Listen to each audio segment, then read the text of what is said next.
করার পর হাসি মুখে ফিরে এসছেন, এই যে বিরাট অনুভূতি, প্রত্যেকে যারা গেছেন তারা যেমন করেছেন, সারা বিশ্বের লোক এই কুম্ভকে কেন্দ্র করে সেই অনুভূতি তারা অনুভব করেছেন। আমাদের মনে হলো যে এই যে বিরাট অনুষ্ঠান হয়েছে, এটা এখানে যেন শেষ না হয়ে যায়। ভগবানের ইচ্ছা এটা হয়েছে। যশস্বী প্রধানমন্ত্রী নরেন্দ্র মোদী এবং তপস্বী মুখ্যমন্ত্রী যোগী আদিত্যনাথজির নেতৃত্বে এই আয়োজন, এটাও ভগবানের ইচ্ছা। নাহলে কেন দুজন ভক্ত একসঙ্গে এই সময় ক্ষমতায় থাকবে? এখান থেকে ভারতের পরিবর্তন, বিশ্বের পরিবর্তন শুরু হবে, ভারতের উত্থান হবে, হচ্ছে আমরা দেখতে পাচ্ছি। ভারতের সঙ্গে যারা বিশ্বাসঘাতকতা করেছে, শত্রুতা করেছে, তারা নিজে নিজে ধ্বংস হয়ে যায়। তাদের পাপেতে তারা ধ্বংস হচ্ছে। কে কাকে মারছে, কি হচ্ছে জানি না, কিন্তু ভগবানের সুদর্শন চলেছে, কিন্তু ঠিক খুঁজে খুঁজে ভারত বিরোধীদেরকে শেষ করছে এবং আগামী দিনে আরো বেশি হবে। আমরা যারা এই কুম্ভকে কেন্দ্র করে একত্রিত হয়েছিলাম, তাদের পুণ্যের বলে তো দেশের উন্নয়ন হতো না। আমরা সবাইকে আজকে ডেকেছিলাম একত্রিত হয়ে গল্প গুজব করা, খাওয়া দাওয়া করা এবং সেই কুম্ভকে পুনঃস্মরণ করা, যাতে আমরা এই পবিত্র যে অনুভূতিটা ভুলে না যাই। অনেক বন্ধু বান্ধবরা এসছেন, মা বোনেরা এসছেন যারা যেতে পারেননি। স্বাভাবিক ওই সময় যে ভিড় ছিল ওখানে, সেটা কল্পনা করে অনেকে যাননি, সাহস সঞ্চয় করতে পারেননি এবং খুব রিস্ক করছে। খাবার নেই, খাবার নেই, জল নেই, পেট্রোল ডিজেল নেই, রাস্তায় চা পর্যন্ত পাওয়া যাচ্ছে না, থাকার জায়গা নেই। কিন্তু মানুষ একটা বিশেষ স্থানে গেছেন ওখানে, এবং যে গেছে সে স্নান করে মুক্ত মনে, আনন্দ মনে এসেছে। তাই আমরা শুরু করলাম এই সল্টলেক থেকে, কলকাতা আশপাশে আমরা নিউ টাউন, সল্টলেক, কলকাতার কিছু যারা আমাদের খুবই পরিচিত পরিবারের ব্যক্তি, তাদেরকে আমরা এখানে দেখেছিলাম। সবাইকে ডাকতে জায়গাটা সম্ভব নেই। পশ্চিমবাংলাদেশ প্রায় 3 কোটি লোক গেছে। কারণ যখন আমরা যাচ্ছিলাম রাস্তায় দেখলাম যে হাজার হাজার নয়, লক্ষ লক্ষ গাড়ি, আর সবই পশ্চিমবঙ্গ, ওয়েস্ট বেঙ্গল দিয়ে নম্বর শুরু হচ্ছে। যতই দিদিমণি বলুন এটা মৃত্যু কুম্ভ, কিন্তু লোকে গিয়ে ওটাকে অমৃত কুম্ভ করে দিয়েছে। এবং ওখান থেকে আসার সময় সবাই জল নিয়ে চলে এসেছে। জল পবিত্র, নোংরা বলেছে। যারা বলছে তারা যায়নি, কারণ তাদের বিশ্বাস নেই, নিজের উপরেই বিশ্বাস নেই তাদের।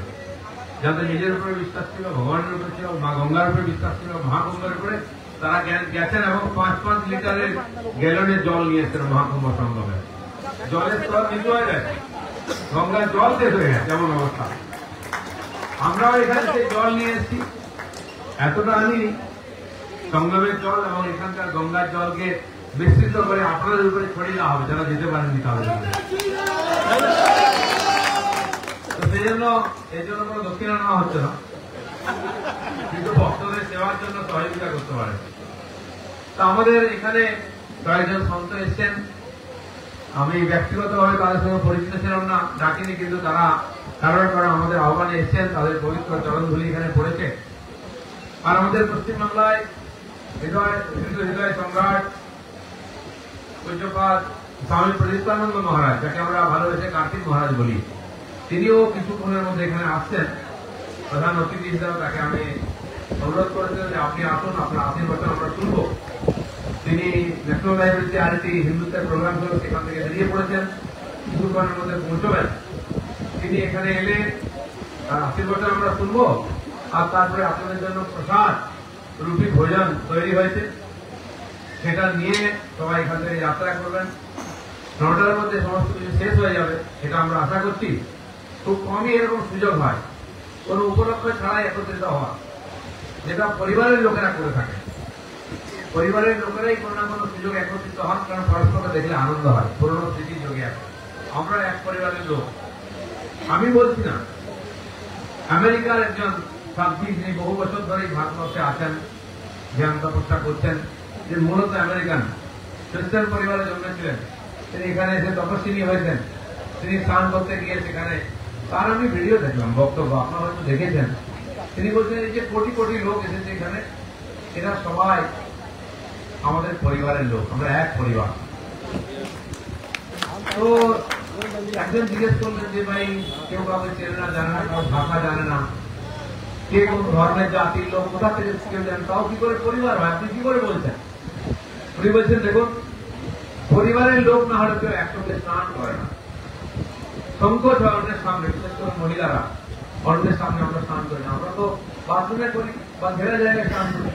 এই যে মুক্ত ভাবে সঙ্গমে এসে সবাই ডুব দিচ্ছে, কেউ দেখছে না ডাইনে কে মায়েকে, স্ত্রী পুরুষ, জাত ভাষা ধর্মকে কেউ দেখছে না, একের গায়ের জল অন্যের গায়ে পড়ে যায়, সবই পবিত্র গঙ্গা জল।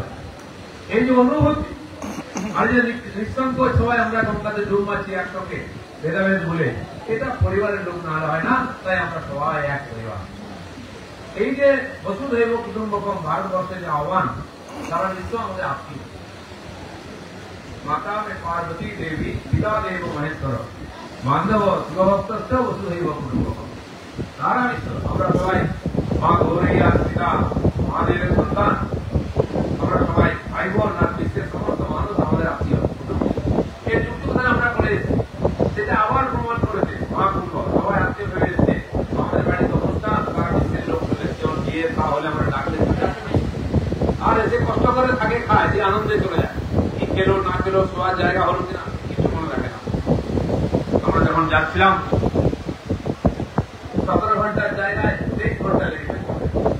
আমার সঙ্গে সিকিউরিটি ছিল, পুলিশ ছিল, তারপরেও বাকিদের কথা ভাবো। প্রয়াগ ধাম থেকে অযোধ্যা 4 ঘন্টা দেখাচ্ছে রাস্তা, লেগেছে 7 ঘন্টা। পাইলট নিয়ে করে তারপরে এত সময় লেগেছে। সাধারণ মানুষ দাঁড়িয়ে আছে, কাশি বিশ্রাম দিলাম 4 ঘন্টা 6 ঘন্টা লোকের লাইনে দাঁড়িয়ে আছে।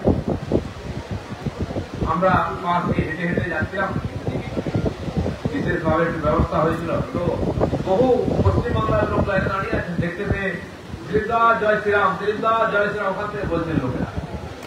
তাহলে কতক্ষণ দাঁড়িয়ে আছেন? 4 ঘন্টা। আরো 4 ঘন্টা দাঁড়িয়ে থাকুন, দর্শন হবেই। তো মানুষ কষ্টের মধ্যে যে আনন্দ পেতে পারে ওখানে না গেলে হয়ে যাবে। যে অনুভূতি যাদের হয়েছে তারা, আমরা অন্য দেশের অনুভূতির কথা বলবো, আমরা দেখেছি, এটা অভূতপূর্ব। আমাদের আগে 14 গুরু দেখেনি, পরে 14 গুরু তো মহাকুম্ভ দেখবে না। আমরা সৌভাগ্যবান এই সময় জন্মেছি, আমরা এই কালখণ্ডে আমরা দেখেছি, লাভ নিয়েছি। তাই এর লাভ 63 কোটি লোক নিয়েছেন, আরো 66 কোটি যারা ভারতীয় দিতে পারেনি তাদেরকেও দিতে হবে। সেই জন্যই আয়োজন করা হয়। আপনারা যে দর্শন করুন, সেবা করুন, সেই পুণ্যের ভাগী হন। আর এটা যুগ যুগ চলে আসছে, সবাই সব জায়গায় যেতে পারে না। আমরা ছোটবেলায় দেখতাম পুরী যাচ্ছে, গঙ্গা সাগর যাচ্ছে, কেদারনাথ, বদ্রীনাথ, অমরনাথ, কম লোক যেত, রাস্তাঘাট পয়সাও লাগে। তারা ফিরে এলে সবাই তাকে প্রণাম করতে যেত, দর্শন করতে যেত, প্রসাদ দিতে যেত। এই তো বিশাল ব্যবস্থা কি ছিল সেটা না দেখলে কল্পনা করা যাবে। মহাভারতের যুদ্ধের দিকে আপনি বর্ণনা দেন, শুরু হয়েছে গীতা প্রথম শ্লোকে, সর্বক্ষেত্রে কুরুক্ষেত্রে সমবেত আযুর্যব বলে শুরু হলো। আর সঞ্জয় সে বর্ণনা দিচ্ছেন আমাদের ধৃতরাষ্ট্রকে। তো চলছে, তার শেষ নেই। 18টি যুদ্ধ, এরও তার কোনো শেষ নেই। 22টা সেক্টরই ছিল। আপনি একটা সেক্টর খুব বলে হেঁটে যেতে পারেন, তার বেশি পারবেন না। কারণ 20-22 কিলোমিটার কিন্তু হেঁটেছেন। তো সেই দৃশ্য আপনারা আচ্ছা আধুনিক ব্যবস্থায় ড্রোনের দ্বারা ছবি, স্যাটেলাইটের ছবি দেখেছেন, কিন্তু ওর ভিতরে যতক্ষণ আপনি হাঁটবেন মেলার মধ্যে, সে অনুভূতি আসবে না। আপনি সে কোটি কোটি মানুষের মধ্যে একজন নিজেকে ভিড়ের মধ্যে হারিয়ে দেওয়ার যে অনুভূতি, সেটা ওখানে গেলে হয়। কষ্টের মধ্যে আনন্দে কি করে থাকা যায়, ওখানে গেলে হয়। সেটা হয়েছে। আমরা চাই এখানে শেষ নয়, এটা চলুক। এই ভারতের নূতন ভারতের উত্থান যতক্ষণ না হচ্ছে, তারা বিশ্বকে যতক্ষণ না আমরা নেতৃত্ব করছি, ঠিক রাস্তায় নিয়ে এসেছি। শ্রীনন্ত বিশ্বে অমৃতস্ব পুত্র, সেই আহ্বান যে সবাইকে আবার এই মহান সংস্কৃতির হাতে নিয়ে আসতে হবে। কোন খুনি, কাটাকাটি, হিংসা ছেড়ে সমাজ আসবে আনন্দের সঙ্গে ভারত মাতার চরণ তলে এসে ভাতৃত্বে, ধর্মে, সংস্কৃতি, প্রেমের শিক্ষা নেবে। সেই সন্দেশ এখান থেকে দিয়েছি মহাকুম্ভ। তাই আমরা ছোট্ট একটা আজকে আয়োজন করেছিলাম, প্রায় 400 লোক এসে গেছেন। তাদের জন্য আমরা সেবা ব্যবস্থা করেছি। আর যে কোনো পবিত্র অনুষ্ঠান যতক্ষণ না সন্তদের পদধূলি পড়ছে, সন্ন্যাসীদের, সে পবিত্র হয় না, পূর্ণ হয় না, অসম্পূর্ণ থেকে যায়। তার ফল সমস্ত আয়োজন বেকার যায়। আমাদের দুজন পূজ্য সন্ত 3 জন এসছেন, বাকি আমাদের আজ পশ্চিমবাংলায় যিনি সন্ত সমাজের তরফ থেকে হিন্দু সমাজকে নেতৃত্ব দিচ্ছেন, শত শত সন্তর মধ্যে কার্তিক মহারাজ বহু বছর ধরে তার সঙ্গে আমার ব্যক্তিগত বন্ধুত্ব। আমি তো আরেকদিনের প্রচারক থাকাকালীন গ্রামে গঞ্জে গিয়ে আমরা হিন্দু সম্মেলন করতাম। রামনবমীকে কেন্দ্র করে, জন্মাষ্টমীকে অন্যভাবে কোন জায়গায় হিন্দু সমাজের উপরে আঘাত দেয়, সেখানে গিয়ে আমরা সাময়িকভাবে সভা করতাম আর সেই কথাই বলতাম। তখন সেটা কেউ শুনতো না। আজকে মানুষ শুনতে আরম্ভ করেছে, জাগতে আরম্ভ করেছে, আসতে আরম্ভ করেছে। সামাজিক, ধার্মিক, রাজনৈতিক তার পরিবর্তন হচ্ছে। কার্তিক মহারাজকে আমি অনুরোধ করেছিলাম যে আপনার পদধূলি চাই, উনি আসতেন, কিছুক্ষণের মধ্যে পৌঁছবেন। তো সেজন্য আমি আগ্রহ করব, সবাই অপেক্ষা করবেন এবং প্রসাদ অবশ্যই নিয়ে যাবেন। খুব সাধারণ প্রসাদ হয়েছে, প্রসাদ সাধারণই হয়, মহাপ্রসাদ নয়, প্রসাদ। কলার চাল আর রুটি খাবেন, আর না হলে পোলাও আর পনির খাবেন, আর মিষ্টি খাবেন। এটাই আমাদের এক জায়গায় এসে সেটাই মহাপ্রসাদ হবে আশা করে আমরা আয়োজন করেছি। দূর থেকে অনেক বন্ধু এসেছেন, তারা আসতে চেয়েছেন, যাবো কিনা, আসুন। কেন করছি, আয়োজন করছি জেনে যান, আর আপনি আপনার জায়গায় করুন, তবে কি আপনার আশাটা সফল হবে। তাই আমাদের মেদিনীপুরের অনেক কার্যকর্তা এসছেন দেখতে কি হচ্ছে, তারা আমাদের ডেট ঠিক করে এক্সটেন্ড করবেন। সেখানেও আমাকে অনেকে বললেন যে আমরা ওখানে করবো, আপনি একটু সময় দিন। আমি যাই বা না যাই, যারা পুণ্যার্থী তাদের ডাকুন, কোন সাধু সন্তকে ডাকুন, যিনি দাঁড়িয়ে ওখানে কুম্ভের কথা বলবেন, হিন্দুত্বের ধর্মের কথা বলবেন, আর হিন্দু সমাজকে জাগাবেন। এই ভারত ভূমি আছে সাধু সন্তদের, তপশিলের। ওখানে 3.5 লক্ষ সাধু এসেছিলেন, তার মধ্যে 2.5 লক্ষ 3 লক্ষ তো নাগা সাধু ছিলেন। এত বছর পরে সন্তরা এসেছেন। এই সমস্ত সন্ত সমাজের যে তপস্যা, হোম যজ্ঞ করেছেন, পুজো পাঠ করেছেন, ধ্যান জপ করেছেন, এরপরে যে বিশাল শক্তির উত্থান হয়েছে, এই যে দৈবিক শক্তি, এই বিরাট শক্তি ভারতবর্ষের মানুষের মনের মধ্যে পরিবর্তন আনবে। আর সেটা শুরু হয়েছে বিভিন্ন লোকের কথা থেকে বুঝতে পারে। যারা কোনোদিন ধর্মকর্ম এতে বিশ্বাস করতো না, এই জন্যই তারা অজ্ঞাত ছিল, অজ্ঞান ছিল। এই ধর্ম, সংস্কৃতি, পরম্পরা, আমাদের মহাপুরুষ, পূর্বপুরুষ, তপস্বীদের সম্বন্ধে তাদের কোনো জ্ঞান হয়নি। ইংরেজি শিক্ষায় শিক্ষিত হয়েছে। পরাধীন আমলে যে শিক্ষা ব্যবস্থা ছিল, তার ফলে সেখান থেকে কলোনিয়াল যে এডুকেশন, তার দ্বারা শিক্ষিত হয়েছে। আমাদের সংস্কৃতি ধর্মকে ঘৃণা করা, আমাদের সাধারণত মহাপুরুষদের দেব দেবতাকে ঘৃণা করার শিক্ষা দিয়েছিল। আজ তাদের মধ্যে অনুভূতি হচ্ছে, আর এই মহাকুম্ভ এরকম বহু নাস্তিক পাপি তাপির মনের পরিবর্তন করে দেবে। কারণ এই পবিত্র ভূমিতে যেখানে ভগবান 10 বার নিজে অবতীর্ণ হয়েছে, হাজার হাজার বছর ধরে হাজার হাজার মহাপুরুষ এখানে তপস্যা করেছে, যোগী ঋষিরা। ভারতবর্ষের কোনে কোনে 51 শক্তিপীঠ, 12 জ্যোতির্লিঙ্গ, 4 ধাম, এছাড়াও আধুনিক যুগে পূজ্য সন্ত তপস্বী গুরুদেবরা, রামকৃষ্ণ ঠাকুর, বিবেকানন্দ, স্বামী নিগমানন্দ, প্রণবানন্দ, অনুকূল ঠাকুর, আরো অনেক তপস্বী, এখানে অনেক শিষ্যরা এসেছেন। এই সমস্ত মহাত্মাদের তপস্যাতে, পরিশ্রমেতে এই দেশ পূর্ণভূমি হয়েছে। সারা দুনিয়াতে আর কোন পূর্ণ হয়নি, কারণ ভগবান আর কোথাও জন্মাননি। নিজে ভগবান এই দেশে এসেছেন, তার পদধূলি পড়েছে, একবার নয় 10 বার, এবং বলেছেন পরিত্রাণায় সাধুনাম বিনাশায় দুষ্কৃতাম ধর্ম সংস্থাপনার্থায় সম্ভবামি যুগে যুগে। যুগে যুগে মানে যুগ যুগ, যেমন এসেছেন দরকার হলে আবার আসবেন, এরকম বলে গেছেন। চাবি মেরে দেননি তার মার্সিডিসে, যে গাড়ি আছে দরকার চড়বেন, চলে আসবেন এখানে, কোনো কোনো অবতার নিয়ে। কিন্তু বিশ্বের এত দেশ আছে, সভ্যতাও প্রাচীন আছে, মিশর, রোম, ব্যাবিলন, আরো সব চাইনিজ, সেখানে কেউ দাবি করেনি ওখানে ভগবান কোনদিন গেছে। কে গেছে? তো ভগবানের দূত গেছে, ভগবানের ছেলেপুলের সন্তান গেছে। তারা নিজেরাও বলেছে আমি ভগবানের দূত, আমি সন্তান। কেউ বলেনি আমি ভগবান, আমি সেই সোহম সপ্তমী, কেউ বলেনি। ভগবান শ্রীকৃষ্ণ বলেছেন, বাকিরাও বলেছেন, রাম বলেছেন, এবং দর্শন করেছে যাদের সেই পুণ্য ছিল, তপস্যা ছিল। মা যশোদাও দেখেছেন, আরো অনেকে দেখেছেন যারা তাকে সেই রূপে দেখেছেন। তুলসীদাস ভগবানকে দেখতে যে রাম রূপে দেখিয়েছেন, তিনি শ্রীকৃষ্ণের মূর্তিতে রামকে দর্শন করেছেন। ভক্তের এত জোর। হনুমানজি যাকে রামের চেয়েও বড় মনে করে লোকে, ভক্তকে ভগবানের চেয়ে বেশি মনে করে। এখানে এই পবিত্র ভূমিতে ভক্তরাই ভগবানের চেয়ে বড় হয়ে গেছে। তপস্যা এরকম কোন স্বামী বিবেকানন্দ যখন আমেরিকা থেকে ফিরছিলেন, তিনি ইংল্যান্ডে এসেছেন। একদিন সকালবেলা বেড়াতে বেরিয়েছেন, দেশ নদীর ধার ধরে ঘুরতে ঘুরতে এক জায়গায় একটা ঝোপঝাড়, একটা টিলা মতো দেখলেন, তার মধ্যে দেখলেন একটা গর্ত গুহার মতো আছে। কৌতূহল একটু ভালো করে দেখেন, ভেতরে একটা লোক বসে আছে, দাঁড়িয়ে দাঁড়িয়ে আছে, কিন্তু গোরা ছিল তাই লোক। উনি বলছেন এরকম লোক তো এই দেশে দেখি না, কে বাবা, আমাদের দেশে সাধারণত হয়। উনি কাছে গেলেন, উনি তাকাচ্ছেন, তিনি তাকাচ্ছেন, তাকাতে তাকাতে ওই ভদ্রলোক যোগ, hello, who are you? You're Indian, you're sannyasi? উনি গেলেন তখন, তুমি কে ভাই? বলে আই এম সন্ন্যাসী।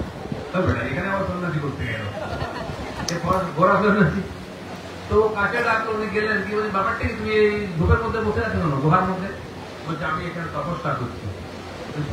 কিসের তপস্যা? বলে তোমাদের শাস্ত্র সব পড়েছি আমি, সেই শাস্ত্র পড়ার পর আমার মনে হচ্ছে ভগবান পাওয়াটা জীবনের লক্ষ্য, আর যে পদ্ধতি বলা হয় তপস্যা করা সেটাই করছি। বলে তারপরে কি 7 বছর ধরে তপস্যা করছি, কিছুই হলো না, যেরকম ছিল সেরকম, কোনো অনুমতি নেই, কোনো ভগবানকে দেখতেও পেলাম না, এসব ঢব্বাজি তোমাদের দেশে এসব বলেছে। তো স্বামীজি বলছে ভাই তোমার দোষ নাই, তুমি যা করেছো ঠিক করেছো, শাস্ত্রে যা পড়েছো ঠিক পড়েছো, কিন্তু যেখানে তুমি তপস্যা করেছো জায়গাটা ঠিক নাই। এই দেশ হচ্ছে ভোগভূমি, এখানে কেউ ভগবান পেতে আসে না, তপস্যা করতে আসে না, মজ মস্তি করতে আসে।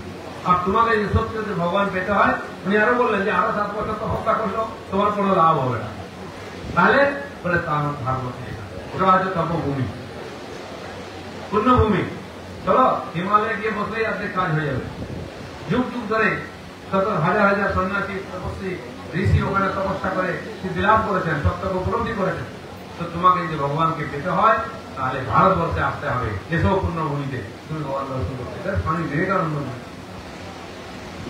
এবং বিবেকানন্দ যখন আমেরিকা যাচ্ছিলেন, এই দেশের প্রতি, এই সংস্কৃতির প্রতি, গেরুয়ার প্রতি সারা বিশ্বের কি সম্মান ছিল তার একটা ঘটনা। বিবেকানন্দ যখন যাচ্ছেন জাহাজে করে, 1 মাস ধরে যাচ্ছেন, সেই জাহাজে মালও যাচ্ছে, মানুষও যাচ্ছে। তো উনি চায়নাতে নেমেছেন, সারা দিন রাত, দিনের পর দিন জাহাজে থাকা, কি করবেন সেটা উনি একমাত্র ব্যক্তি যে আমেরিকা যাচ্ছে। লোকটা পাগল নেই, কি করবে? তো যে নেমেছেন, নেমে যেদিকে একজনকে জিজ্ঞেস করুন, ভাই আমি একটু নামবো এখানে, কেন? বলে কোনো আশপাশে মন্দির টন্দির আছে, ভগবানকে অনেক দর্শন করে যাবো। বলে এখানে আমার মন্দির নেই, কিন্তু প্যাগোডা আছে একটা বৌদ্ধদের, চাইনি?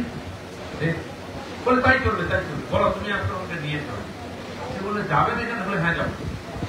বলে ঠিক আছে আমি বলে আসি। বলে উনি হাঁটতে হাঁটতে যেতে বেরিয়ে খানিকটা গেছে, দূর থেকে বুদ্ধিস্টের প্যাগোডা দেখতে পেলেন। তখন সেই লোকটা খানিকটা গেটের কাছে কি বলছে, মহারাজ মহারাজ আপনি যান, আপনি যান। বলে চলো তুমি সঙ্গে চলো। বলে না আমি যাবো না। বলে কেন? বলে ওখানে যারা সন্ন্যাসীরা আছে না, খুব রাগি আছে, কেন মারে লাঠি নিয়ে। বলছে এরকম সন্ন্যাসী হয় নাকি, মারবে কেন? ভালো লোক আশীর্বাদ। বলে না না না না আমি যাবো না। বলে ঠিক আছে তুমি এখানে থেকো ভাই, আমি আসছি, একসঙ্গে ফিরবো। বলে সোজা হাঁটতে হাঁটতে গিয়ে দেখলেন প্যাগোডাতে বুদ্ধের মূর্তি আছে, তার সামনে একটা, আর গিয়ে সপ্তাহে প্রণাম করলেন বুদ্ধের মূর্তিকে। খানিকক্ষণ প্রণাম করে চোখ বন্ধ করে তারপর চোখ খুলে দেখেন কয়েকজন সন্ন্যাসী দাঁড়িয়ে তার সামনে। মন্দির মুক্ত স্বামীজি যেমন দেখছেন, হলুদ টাইপের বস্ত্র যেমন পরেন ওরা দাঁড়িয়ে আছে, আর তারা কিছু বলছেন চাইনিজ ভাষা, স্বামীজি জানতেন না। ওই খানিকক্ষণ শুনে মাথারা বুঝতে পারছে না, এবং ওরা সপ্তাহে এরকম প্রণাম করতে পারে, ওনাকে নমস্কার করছে। তো উনি এদিক ওদিক তাকালেন, দেখলেন সেই লোকটি যে সঙ্গে এসতো সে গাছের আড়াল থেকে টুকি মেরে দেখছে যে একে পেটাচ্ছে কিনা, মারছে কিনা স্বামীজি। তখন উনি ইশারা করলেন, বলে ভাই ভয় পেলে না, দেখছো না ওনার মার মার রাত্রি করছে না, আপনি বলছেন আমি তো ভাষা জানি, তুমি একটু বুঝিয়ে দাও। সে বেচারা সাহস করে কাছে এসে বললো, শুনলো, শুনে বলছে ওনারা আপনাকে জিজ্ঞেস করছেন আপনি কি ভারত থেকে এসছেন, আপনি কি হিন্দু সন্ন্যাসী, এরকম বেশ তো উনি বলছে হ্যাঁ বলো বলো আমি ভারত থেকে এসছি, আমি হিন্দু সন্ন্যাসী, আমেরিকায় যাচ্ছি, ভারত থেকে ইত্যাদি ইত্যাদি। তখন আরো প্রণাম করছিল সপ্তাহে, কি সৌভাগ্য আমরা, কবে গৌতম বুদ্ধ তার কেউ সন্ন্যাসী এসেছিল, আমাদেরকে এখানে বুদ্ধ ধর্ম শিখিয়েছিল, আর আজকে একজন ভারতীয় সন্ন্যাসীকে আমরা দেখলাম, আমরা ধন্য হয়ে গেছি, ধন্য হয়ে গেছি, আমরা বারবার বলছি। তারপর ওরা হাঁটু করে সামনে বসে গেল, বলছে বুদ্ধদেব আপনি কিছু মন্ত্র দিন, আপনি এতদিন পরে এসছেন ভারত ভূমি থেকে, আমাদের সৌভাগ্য হচ্ছে দর্শন, মন্ত্র দিন। তখন উনি ইশারা করলেন যে কাগজ নিয়ে, কাগজ নিয়ে এলো, টুকরো করে ছিঁড়ে উনি ওম বা কিছুটা লিখে মুড়ে টুড়ে ওরা হাতে দিয়ে, ওরা চারবার মধ্যে চাকরি চোখে নাকে ঠেকিয়ে ও ট্যাঙ্কের মধ্যে সুন্দর কথা বলার উদ্দেশ্য এটাই যে ভারতের সংস্কৃতি, ভারতের ধর্ম, আমাদের পরম্পরা, আমাদের গেরুয়া বস্ত্র তার প্রতি বিশ্বের কি সম্মান ছিল। তারা বিশ্বের লোক কি নজরে দেখতো, জগৎ গুরু হিসাবে দেখতো ভারত। আর গেরুয়া হত্যা সঠিক। আজ গেরুয়া সন্ন্যাসীদেরকে রাস্তায় হত্যা করা মহারাষ্ট্র হয়েছে, বহু জায়গায় অপমান করা হচ্ছে, মঠ মন্দির ভেঙে দেওয়া হচ্ছে। তো যে পবিত্র দেশে ভগবান স্বয়ং বিচরণ করেছেন, লীলা করেছেন, খেলেছেন, নাড়ু গোপাল হয়ে, রামলালা হয়ে, একাধিকবার মায়েরা এখনো সেই রামলালাকে বড় হতে দেয় না, সেই ছোট করে রেখেছে, রোজ তাকে খাওয়াবে। তাই রামচন্দ্রের যে মন্দির হলো অযোধ্যাতে, সেখানে রামের বয়স 5-6 বছর। যে মূর্তি আছে না রামলালা, মানে ছোট রাম, বাবু সোনা খোকা আমরা বলি না, সেরকমই সেই মূর্তি করা হয়েছে রাম যেখানে জন্মেছিলেন, রাম জন্মভূমি মন্দির। আর নাড়ু গোপাল তো আমাদের পশ্চিমবাংলায় এসে সে আর দাঁড়াতেই পারলো না, এখন হাঁটু বেড়ে সে হামাগুড়িয়েই যাচ্ছে। শ্রীকৃষ্ণ 5000 বছরে গীতা বলেছে, তাকে মারার বড় হতে দিলই না। সে কোলে করে নিয়ে যাবে, সে তীর্থ করতে যাচ্ছেন একবার এই কুম্ভতে বোধ হয়, সে কোলে করে পুরো রাস্তা নিয়ে গেছে শ্রীকৃষ্ণের মূর্তিকে, তাকে খাওয়াচ্ছে, তাকে শোয়াচ্ছে, তাকে না না আমি আমার গোপালকে কোথাও রাখবো না। এই যে ভগবানের প্রতি যে ভালোবাসা, সন্তান স্নেহ, ভাই রূপে, পিতৃরূপে, পুত্র রূপে, যে যেভাবে দেখেছে ভগবান তাকে সেভাবে দর্শন দিয়ে খুশি করেন, এই যে মহান সংস্কৃতি তা আজকে ধ্বংসপ্রাপ্ত। যে ভারতবর্ষ আমাদের অখণ্ড ভারত, যে সাংস্কৃতিক ভারত, মহাভারতের যুদ্ধে শুরু হচ্ছে যখন যুদ্ধে, সেখানে সঞ্জয় বর্ণনা করছেন ধৃতরাষ্ট্রকে, কি বলছেন যে কোন রাজা কোথা থেকে এসেছে।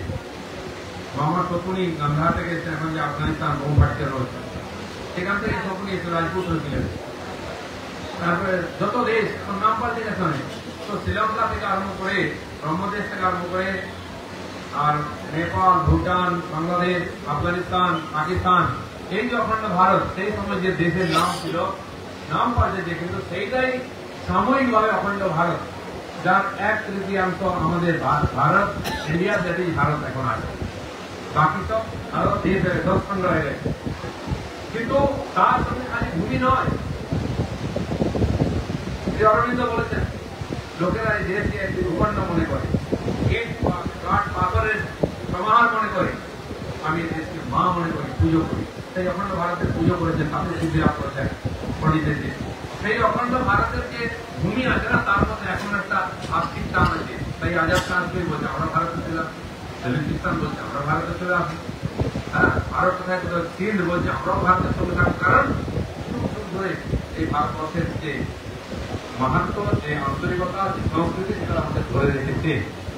তাই মরুতীর্থ হিমরাজ, যেটা এখনো শক্তিপীঠের একটা ঢাকা, রমনা কালীবাড়ি, এগুলো আছে। এই যে অখণ্ড ভারতের যে চিত্র, সেটাকে আমার অখণ্ড করতে হবে, তবে সেই নির্ময় রূপ চিন্ময় হবে। তার জন্য বহু মানুষ বহুভাবে কাজ করছেন, সেই কাজে গতি আনবে এই মহাকুম্ভ। আপনারা জানেন প্রথম যে কুম্ভ স্নান, যেটা সরকারি ভাবে হয় 1854 সালে ইংরেজ আমলে হয়। আর যারা পুণ্যার্থী এখানে তাদেরকে ট্যাক্স নিয়েছিল ইংরেজ, যেমন কিছুদিন আগে গঙ্গাসাগর ট্যাক্স নেওয়া, জেটিয়া ট্যাক্স মোগল থেকে আরম্ভ করলে ব্রিটিশদের সম্পর্কে চলেছিল। এই সরকার স্বাধীন হওয়ার পরেও 10 বছর আগে পর্যন্ত। তো সেই কুম্ভ পরে 54 সালে হলো, আর 57 সালে ঐতিহাসিক বিপ্লব, প্রথম স্বাধীনতা আন্দোলন, যাকে সিপাহী বিপ্লব বলা হচ্ছে, সেটা ভারতের প্রথম স্বাধীনতা সংগ্রাম। সেই কুম্ভতে যারা এসেছেন সারা ভারতবর্ষ, যেমন এখানে সাধু সন্ত বিদ্যার লোকেরা এসেছেন, তার পরিবর্তন হয়েছে, তার প্রভাব শুরু হয়ে গেছে। এখানে একজন স্বামীজি মহারাজ এসেছেন, উনি বললেন যে 26 তারিখ নামখানা যাচ্ছে। আমাকে বলছেন আপনার কেন? কুম্ভের জল ছিটাতে ছিটাতে। আপনারা দেখেছেন মাননীয় মোদীজি মরিশাস গেছেন, তাকে সর্বোচ্চ সম্মান দেওয়া হলো, এটা নিয়ে প্রায় 35টা দেশে গেল। শ্রী শ্রী সঙ্গমের জল নিয়ে গেছেন, ওখানে একটা পুকুর আছে, গঙ্গা তারাও বলা হয়, সেখানে ছট পুজোর ব্রতীরা স্নান করেন। এর মধ্যে ইউপি বিহার থেকে মানুষরা গেছিলেন, আজ আধুনিক মরিশাসকে তলায় করে তুলেছেন। এখনো বাড়িতে ভোজপুরি বলেন ওনারা, আপনি গেলে বুঝতে পারবেন। সেখানে ছট পুজো কি করে করবো, এখান থেকে এসেছে, ওখানে বিরাট পুকুর করা হয়েছে, সেখানে ছট পুজো হয় ধুমধাম করে। আর যে জেটি আছে, এখান থেকে জাহাজে গিয়ে এখানে নেমেছিলেন, সেখানে দুটো মূর্তি হয়েছে, মাথায় ফোঁটলা নিয়ে স্বামী আর স্ত্রী, এখানে দিয়ে মাই বাপ কি মূর্তি। যারা গেছিলেন ভারত থেকে প্রথম ওখানে পা রেখেছিলেন, তাদের স্মৃতিতে ওখানে সরকার তৈরি করেছে, রাষ্ট্রপতি হিন্দু, माई बाप की मूर्ति है। विश्व हिंदी सम्मेलन হয়েছে और माननीय मोदी जी कहते हैं उसमें जल लिए সেই পুকুরে ঢেলে দিলেন, বলে এটাই মহাকুম্ভ, এটাই সঙ্গম। শুধু তাই নয়, যোগী মহারাজ এই যে বিশাল ব্যবস্থা করেছেন 700 কোটি টাকা খরচা করে, ইকোনমিতে খুব হয়েছে, কেউ যে 6 লক্ষ কোটি টাকার বিজনেস হয়েছে, কত হয়েছে তো করে জানা যায়। লোকে ভাবে যোগী কি জানে, বিজেপি কি অর্থনীতি জানে, দেখো কাকে বলে অর্থনীতি। বিশ্বের বহু দেশ আছে তার বাজেটই নাই, এখন এতগুলো দেশের ঘুরে দিলে তার বাজেট হবে না, 1-1.5 মাসে ব্যবসা হয় না। তো যত ফায়ার ব্রিগেডের গাড়ি গেছিল ওখানে, প্রচুর ফায়ার ব্রিগেডের গাড়ি নতুন কিনে নিয়ে গেছে, নতুন ইলেকট্রিক বাস নিয়ে গেছে, ঘুরিতে ঘুরিয়েছে। তো আসার সময় মহারাজ বলেছেন যে সমস্ত ট্যাঙ্কিতে সঙ্গমে জল ভরে নিয়েছে, যেই শহর থেকে গেছে গাড়ি সেখানে 1 ট্যাঙ্কি জল নিয়ে যাও, 20,000 লিটার, আর ওখানে সবাইকে বিতরণ করো, লোক লাইন দিয়ে সেখানে সঙ্গমে জল নিচ্ছে ফ্রিতে। তো দেখুন যোজনাও কিরকম হয়েছে, সংযোগ কিরকম হয়েছে। তবে ভগবানের ইচ্ছা হচ্ছে যারা যে কল্পনা আপনাদের মনের মধ্যে আছে, এই হিন্দু রাষ্ট্র দেশ আবার জাগুক, বিশ্বকে নেতৃত্ব করুক, হিন্দু সমাজ গর্বের সঙ্গে দাঁড়াক। জয় শ্রীরাম আওয়াজ এখানে নয়, দিল্লি থেকে, লন্ডন থেকে আর শিকাগো আরম্ভ করে সব জায়গায় আওয়াজ আসুক, ইউরোপ আমেরিকা সব জায়গায়, আর সেটা হচ্ছে। আমি পরশুদিন একটা হোলির ভিডিও পোস্ট করেছি, নিউজিল্যান্ডের প্রাইম মিনিস্টার ইস্কন মন্দিরে গিয়ে আর হোলি খেলতেন।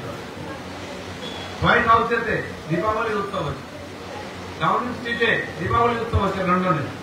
কিসের? এটাই হিন্দুত্বের প্রকাশ হচ্ছে, সনাতনের প্রকাশ হচ্ছে জুড়ে জুড়ে।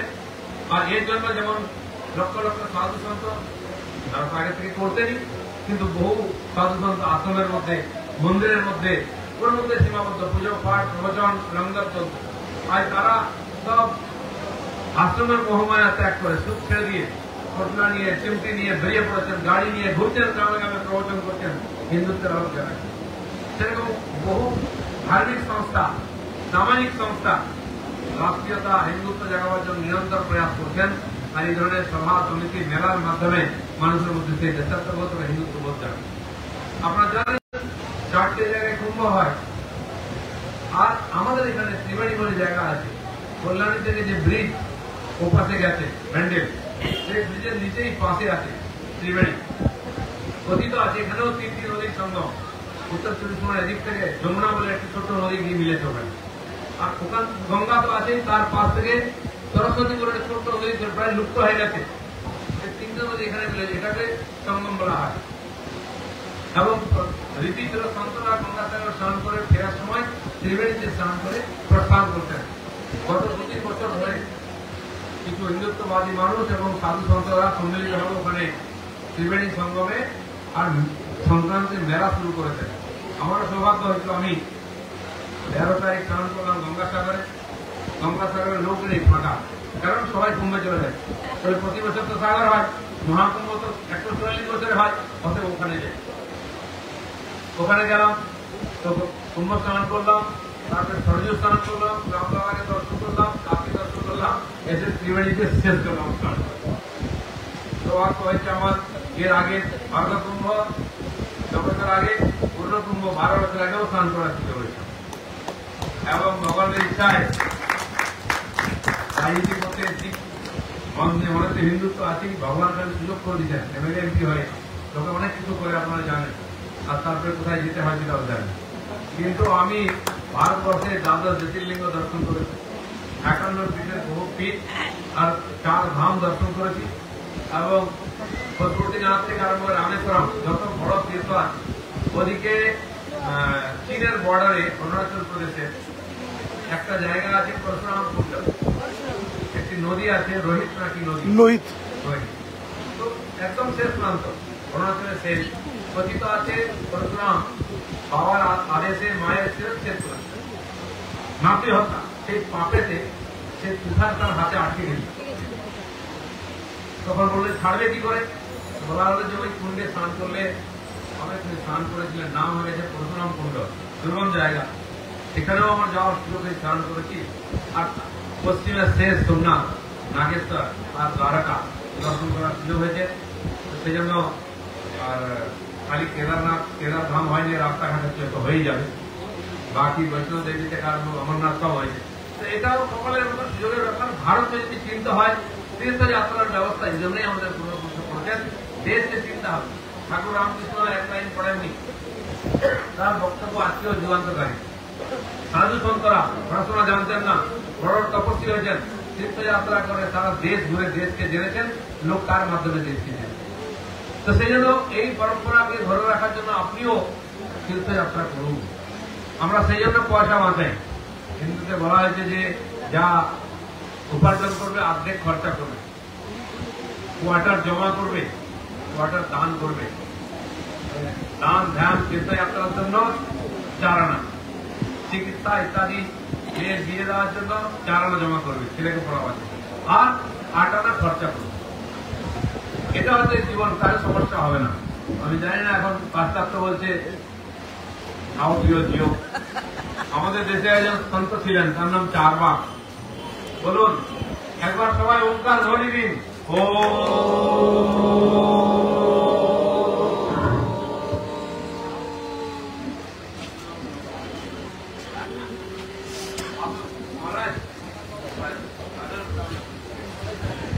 আমি আর মাধ্যম দিয়ে আপনাদের বোর করবো না।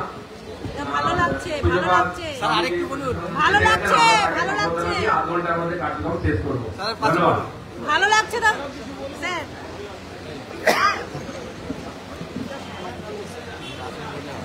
ভালো লাগছে, দারুণ ভালো লাগছে। হ্যাঁ